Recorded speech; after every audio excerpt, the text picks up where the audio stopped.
Cuban Rusty Monses doesn't disagree with the idea of a border wall. In fact, he thinks it's absolutely crucial for his safety and security since he lives right on the border. No, Rusty's problem with the border wall is its location, its height, and how it's constructed.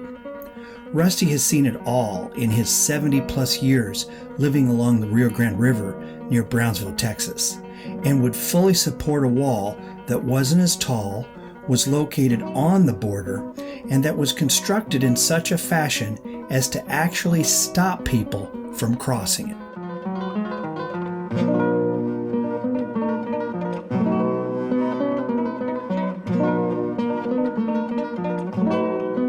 This is a scale model of the type of border fence Rusty favors. It utilizes the same technologies that prisons use, and while not everyone would agree that it's the ideal solution, one would have to admit that it'd be more effective than the current fencing that rusts and becomes even easier to cross over as it ages. This is not an old section of fence. You'll notice the shiny keypad and hardware. The problem is that while the metal is thick enough to reportedly be able to stop a .50 caliber bullet when new, as a policy, it cannot be sealed against rust. As that happens, the metal becomes rough and easy to grip, which coupled with the width of the slats and their V shape means a good climber can scale the wall with a couple 100 pounds on their back in a half a minute.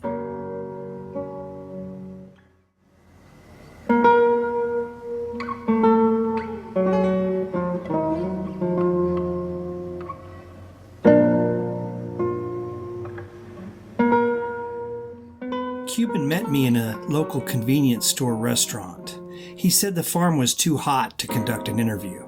He was certainly right about the temperature, but I wasn't sure that's all that he meant. Soon after we sat down, the stories began pouring out. Tales of his father with the Yaqui Indians and riding with Pancho Villa during the Mexican Revolution. What makes it so rough is the fact that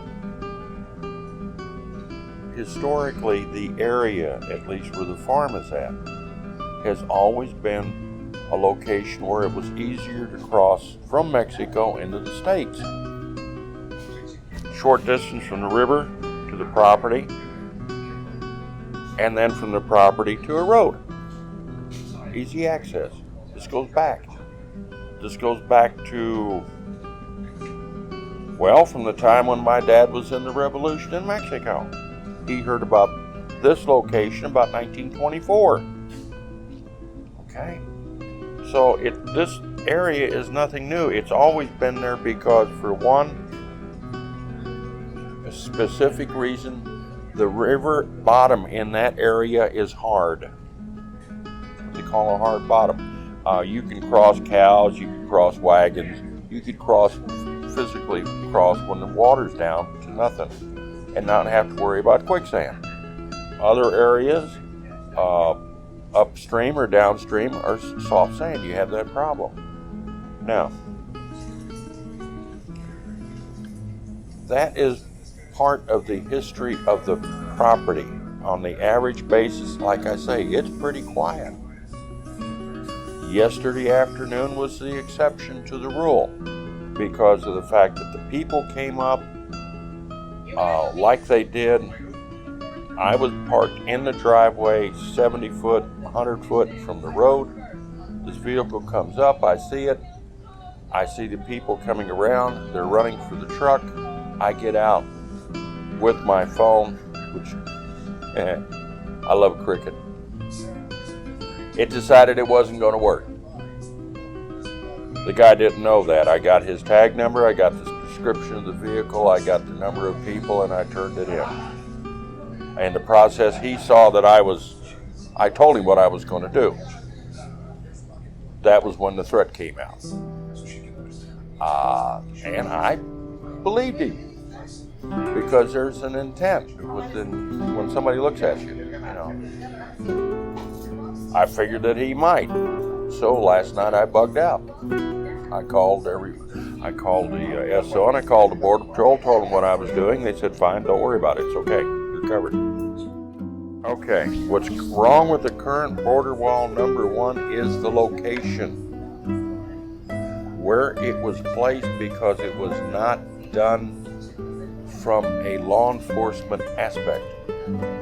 It was done to suit a politician's idea. The politicians sat up in Washington, looked at a map and said, oh, well, this is where it needs to go. They did not bother to ask any of the law enforcement people. This I know because I talked to the sheriff. I talked to people with DPS, the FBI, including the Treasury Department, the Customs, the Border Patrol, and everybody else. Department of Public Safety, the Texas Rangers. It is too physically far away so that, because if you have it goes back to the rule of running a ranch law, if you will. You put your fence on your boundary line. That designates that is mine from that point in. You keep out of there. You utilize as much land as you can for your livestock. Okay? Ranch law designates that you are proud and you take care of what you got. By not putting the fence up where it was supposed to, which is as close to the boundaries they can, within treaty limits. It's a farce. It's a piece of garbage. What it does is it limits them as to when they can get down, because if the fence is down on the river, they can stage behind it easily. They can put all of their surveillance equipment right there. That gives them a full view. As it stands, because the towers were put up by the fence, in some cases you saw, it's 1.5 miles to the river. Now, don't get me wrong, modern surveillance equipment is good, but it's got its limitations for being able to give you definitive information when you need it right now. Design of the fence. When you build a picket fence, because that's basically what it looks like, it's flat side to flat side so that you cannot get your foot or anything else in there. This thing was designed so it is corner to corner so that you can climb it. You can wedge your feet in it, number one. You can hang on to it. You don't need a ladder. You don't need rope. Number two, the way it was designed is the fact that they prohibited non-corrosive paint putting on there so it wouldn't rust. The more it rusts, the easier it is to climb it because you can get a better hold of it. You don't. Okay? That was done at the onset. This goes back to one of the men that I knew as an engineer with the Corps of Engineers. He said, we told him, said, hey, what kind of oil are we going to put on there to keep it from rusting? Oh, you can't do that. Why? Well, you just can't. He said, why? You don't put bare steel out in an area that has a lot of salt in the air. How this is going to deteriorate. Well, that's not a problem. Yes, it is a problem. If you take the bridges, the steel bridges, and you don't paint them, they fall down. It was the plan, in effect, that was created by the administration, not by the law enforcement, not by the Corps of Engineers. It was the people who were using this as an excuse and a way to make extra money. And if people say that they're not, they're lying. We've got two models. Now, here's the thing. These are based on reality, on fact. It's not somebody's pipe dream. These designs are used by local, county, state, and federal agencies for protection of either prisons or military installations. All right? I have a man who I was in contact with, and he said, when I was overseas, he said, I can guarantee you, he said, that's what we used, that design. And he said, guess what? They didn't cross over it. And he said, if by some chance they got over it, he said, they sure didn't go home. That I can tell you. And he said, that's the only way you can do it is to keep them from getting over it. and from under it. And he said, you have this surveillance equipment built in so that you know what's going on. You don't need to have little pods.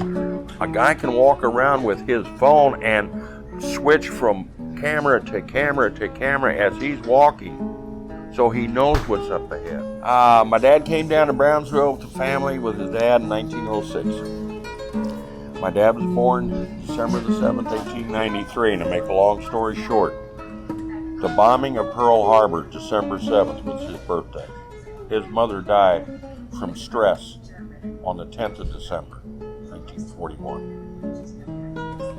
My dad, because of his affiliations with the people in Mexico during the time that he was in the Mexican Revolution as Pancho Villa's personal bodyguard, as well as Emiliano Zapata, he had friendships that he developed with the people, good and bad, on both sides.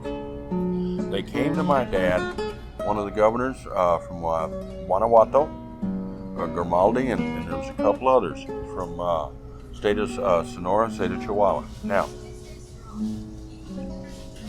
the mandate was that Mexico was a neutral state, therefore they could not receive arms and ammunition. The only thing they could receive was humanitarian supplies.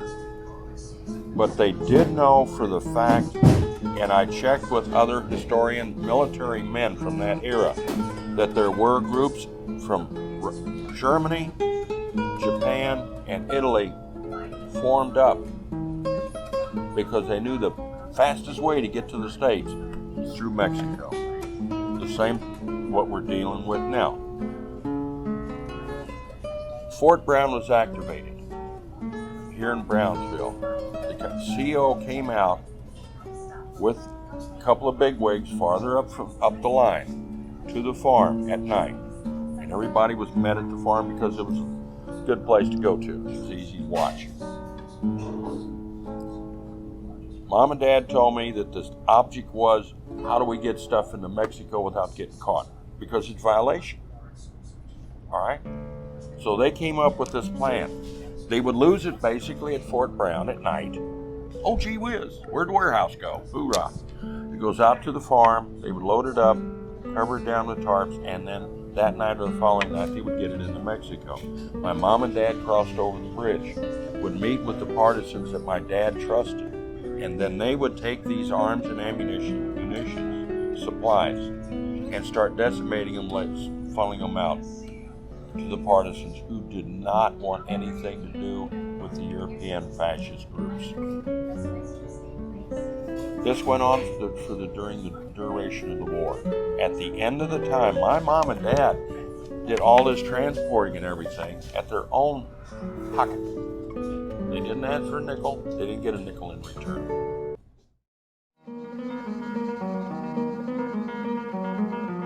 Rusty's story and his unique perspective is just one of many from those that live in the no man's land on the other side of El Muro, the border wall.